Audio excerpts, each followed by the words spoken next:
টিভিতে কি দেখানো হলো সেটাই কি সত্যি হয়ে গেল নাকি? আরে ওটা তো স্বরাষ্ট্রমন্ত্রী পেটুয়া চ্যানেল। আমাকে হো করার জন্য, রাজ বর্মনকে ছোট করার জন্য ওই ছবিটা দেখানো হয়েছে। যেখানে একটা বাড়ি তৈরি করতে গেলে ধার দেনা করতে হয়, সেখানে গোটা রাজ্য করতে গেলে মানুষের কাছে হাত পাততে হবে না? রাজ বর্মনের মতো শিল্পপতিদের ডেকে আমি কোনো ভুল করিনি।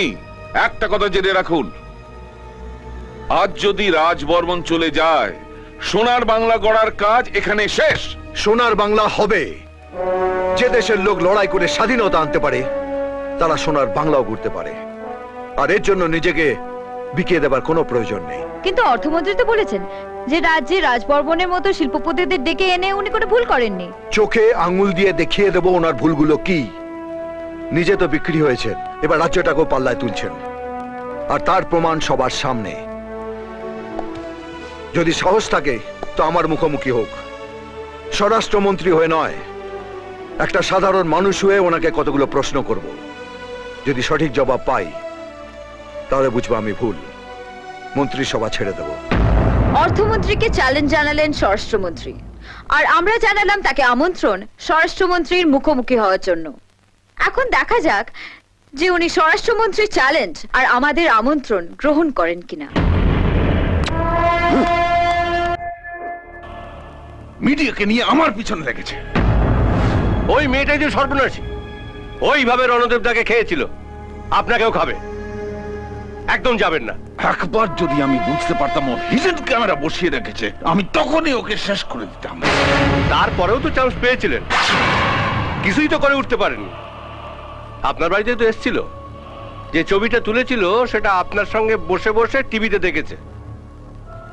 তারপর আবার কিছু হুমকি টুমকিও নাকি দিয়ে গেছে। এসব আপনাকে কে বলেছে? আপনার বাড়ির কাজের মেয়েটা আমার বাড়ির কাজের মাসিকে বলেছে।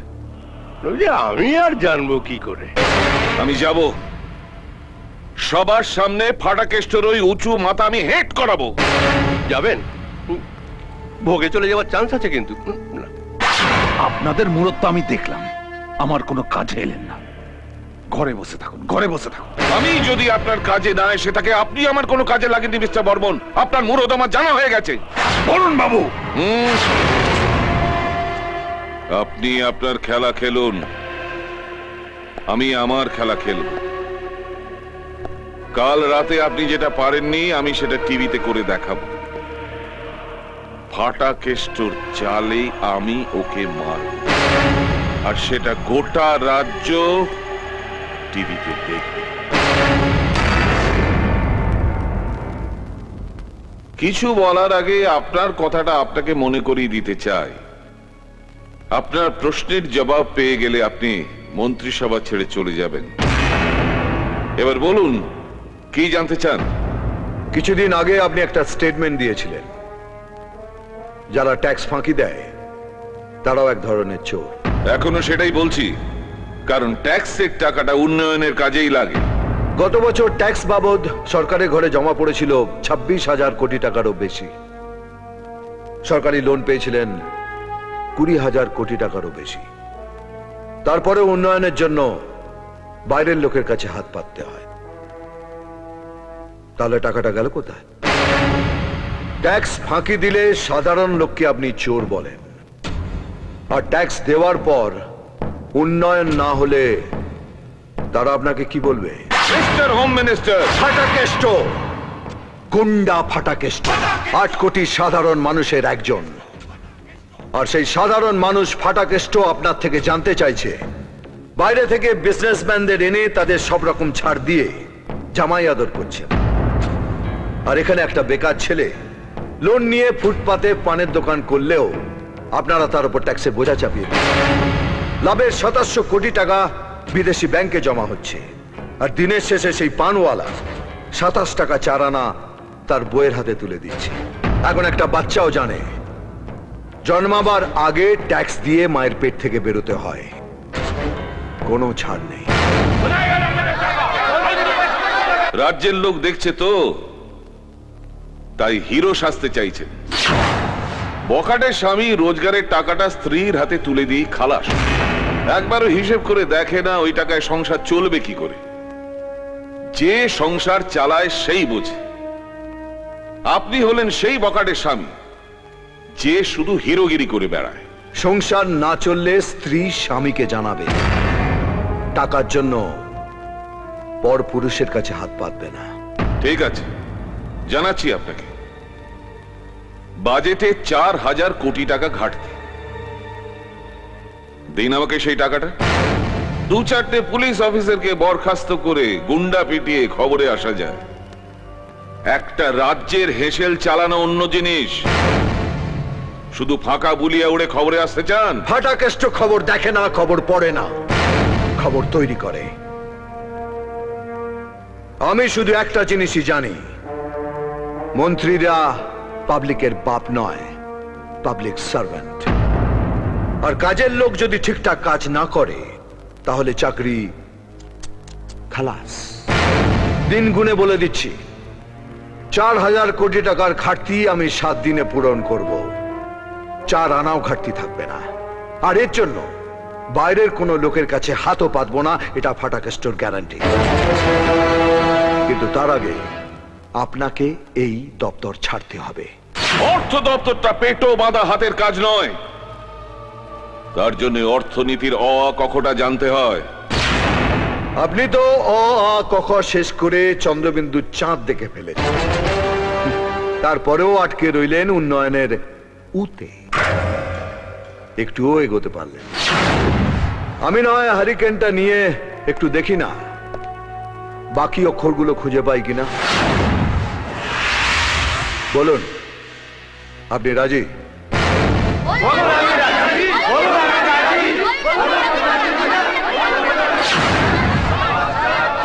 বটির সামনে পেলে ওরকম মন্ত্রীকে আশ্চারিয়ে খাদি করে দেব। অর্থমন্ত্রী হিসেবে আপনি কাকে চান? কাকে আবার? আমাদের কেষ্ট ঠাকুরকে।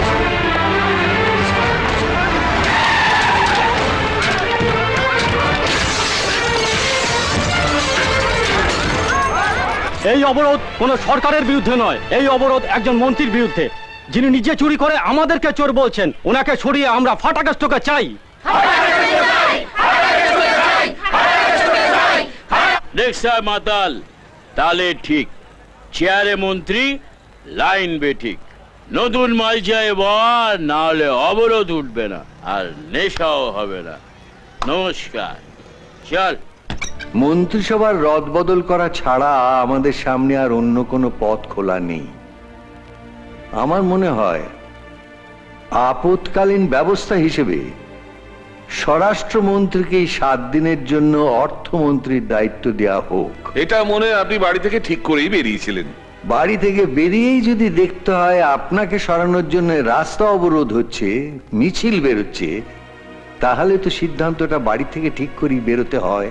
আপনি একটা করে চেয়ার ফাঁকা করে দেবেন আর ফাটাকেষ্ট টুক করে সেখানে বসে পড়বে। ব্যাপারটা মিউজিক্যাল চেয়ারের মতো হয়ে যাচ্ছে না? উপায় কি বলুন? যোগ্য মনে করে যাদের চেয়ারে বসানো হয়েছে তারা যদি অযোগ্যের মতো কাজ করে, তখন চেয়ারটা ফাঁকা করে দেওয়া ছাড়া আর কোনো উপায় আছে কি? মন্ত্রিসভায় ফাটাকেষ্টই কি একমাত্র যোগ্য লোক? অন্য কাউকেও তো আনা যেতে পারে। আপনি আসুন না। শুনলাম আসার সময় একটা আদলা ইট বেড়ে কেউ আপনার গাড়ির কাঁচ ভেঙে দিয়েছে। যাবার সময় যদি আর একটা আদলা আপনার মাথায় পড়ে তাহলে তো গেল। একদিকে 4,000 কোটি টাকা তোলার চিন্তা, ওপরে 6খানা সেলাই। সামলাতে পারবেন তো? আপনি যদি ভেবে থাকেন রণদেব পালের মতো আমাকে মন্ত্রিসভা থেকে সরাবেন, তাহলে আপনি ভুল করছেন।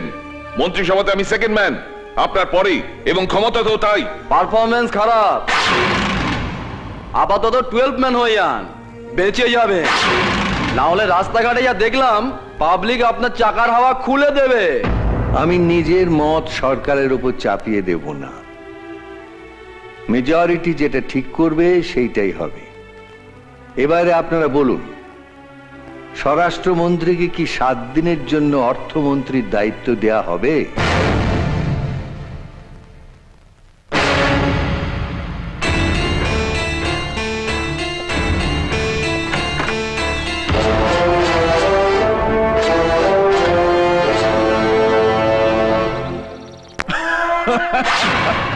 আপনাকে দেখে সত্যি আমার হাসি পাচ্ছে। বাচ্চা ছেলে সে যে গুজে বই খাতা নিয়ে স্কুলে গেল, হেডমাস্টার তাকে ছুটি দিয়ে বাড়ি পাঠিয়ে দিল। কি না সে পাময় করে ফেলেছে। যাকে যাকে যাকে। করেই যখন ফেলেছে তখন আর কি করা যাবে? না, এখন আমাদের সকলে মিলে বসে একটা প্ল্যান অফ অ্যাকশন ঠিক করে ফেলতে হবে। আপনাদের কাউকে দরকার নেই আমার। প্ল্যান অফ অ্যাকশন ঠিক করব আমি, রাজ বর্মন। কাল আপনারা তার নিউজটা দেখবেন।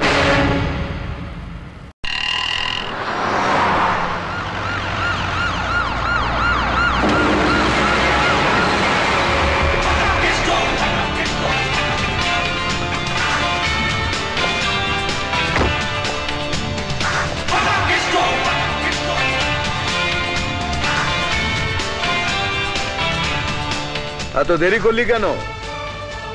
আমি সেই কখন থেকে ওয়েট করতে করতে বাড়ি থেকে বেরিয়ে পড়লাম।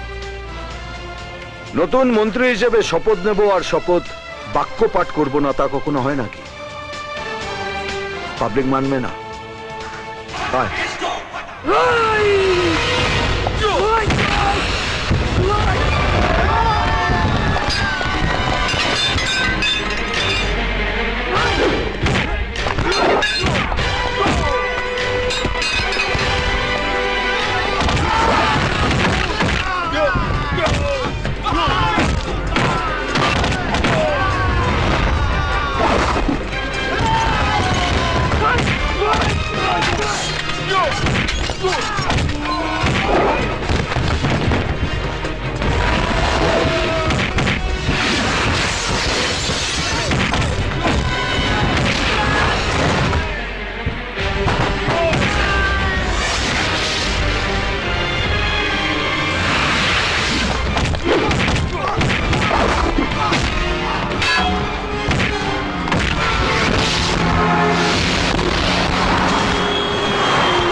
আমি শ্রী কৃষ্ণদেব চ্যাটার্জি ঈশ্বরের নামে শপথ করছি ভারতীয় সংবিধানের প্রতি পূর্ণ শ্রদ্ধা ও নিষ্ঠা সহ রাজ্যের অর্থমন্ত্রী হিসেবে নিজের দায়িত্ব ও কর্তব্য পরিপূর্ণভাবে পালন করব।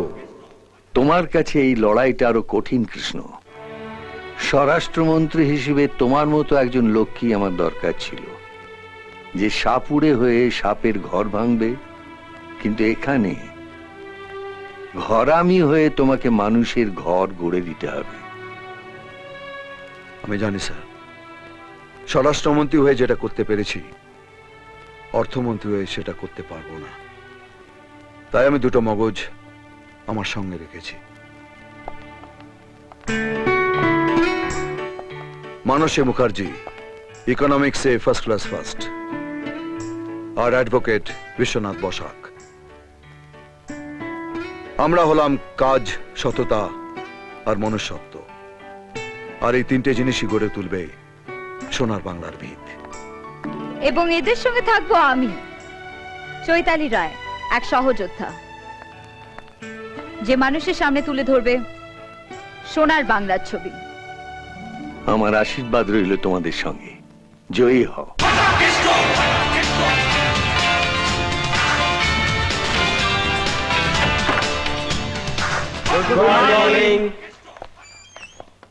বসুন।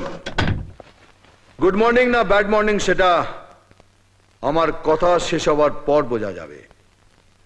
যদি আমার কথা বুঝতে পারেন তাহলে গুড মর্নিং, আর যদি বুঝতে না পারেন তাহলে ভেরি ব্যাড মর্নিং।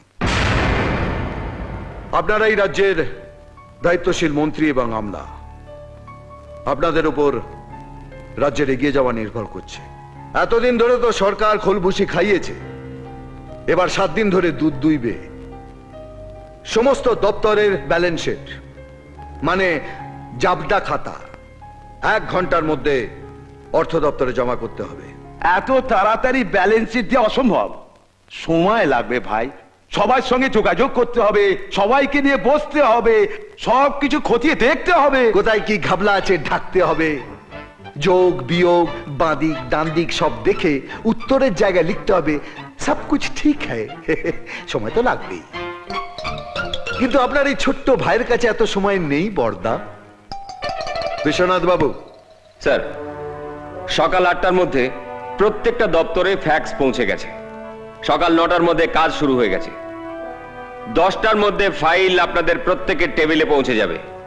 আপনারা এখান থেকে বেরিয়ে শুধু তাতে সই করে দেবেন, আর ফাইল নিয়ে আসার জন্য বাইরে গাড়ি দাঁড়িয়ে থাকবে। আপনাদের খাতা দেখে আমি ঠিক করব কাকে কতটা দুইব। আপনার এই ল্যাঙ্গুয়েজটা আমাদের কাছে ঠিক ক্লিয়ার হচ্ছে না স্যার। আমবাগানের ভাষায় বলছি তো, তাই বুঝতে পারছেন না। এবার কোম্পানি বাগানের ভাষায় বোঝাচ্ছি। মানসী, এখন থেকে প্রত্যেকটা দপ্তরকে তার খরচ কমাতে হবে। নিজের প্রয়োজন ছাড়া বাড়ির প্রয়োজনে কোনো সরকারি গাড়ি ইউজ করা চলবে না। একটার বেশি 2টো টেলিফোন দেয়া হবে না। দপ্তরে না থাকলে ঘরের লাইট পাখা বন্ধ রাখতে হবে। রাজ্যের উন্নয়নের জন্য প্রত্যেকটা মন্ত্রণালয়কে যে টাকা অ্যালট করা হয়েছে অর্থ দপ্তরকে তার হিসেব দিতে হবে। যদি কোনো কাজ না হয় বা বেহিসাবি টাকা খরচ হয়, তাহলে সেই দপ্তরের মন্ত্রী এবং আমলাকে নিজের থেকে সেই টাকা অর্থ দপ্তরকে শোধ দিতে হবে। তাহলে তো মন্ত্রিত্ব চালানোই দায় হয়ে উঠবে। আপনি থাকুন, আমরা যাই। বিক্রি হওয়ার জন্য তার মন্ত্রিত্বে আসিনি। যাবার আগে হিসেব চুকিয়ে যাবেন। হিসেব না মেটালে কাবলিওয়ালার মতো পেছনে পড়ে থাকবো। রনে বনে জলে জঙ্গলে যেখানেই গা ঢাকা দিবে আমারে দেখিতে পাইবে। Fatakeshto is everywhere. মিনিস্টার, আমি মিনিস্টার, মিনিস্টার, আমি মিনিস্টার। ফাটাকেষ্ট, ফাটাকেষ্ট, আমি মন্ত্রী। ফাটাকেষ্ট, ফাটাফাটি আমাদের ফাটাকেষ্ট।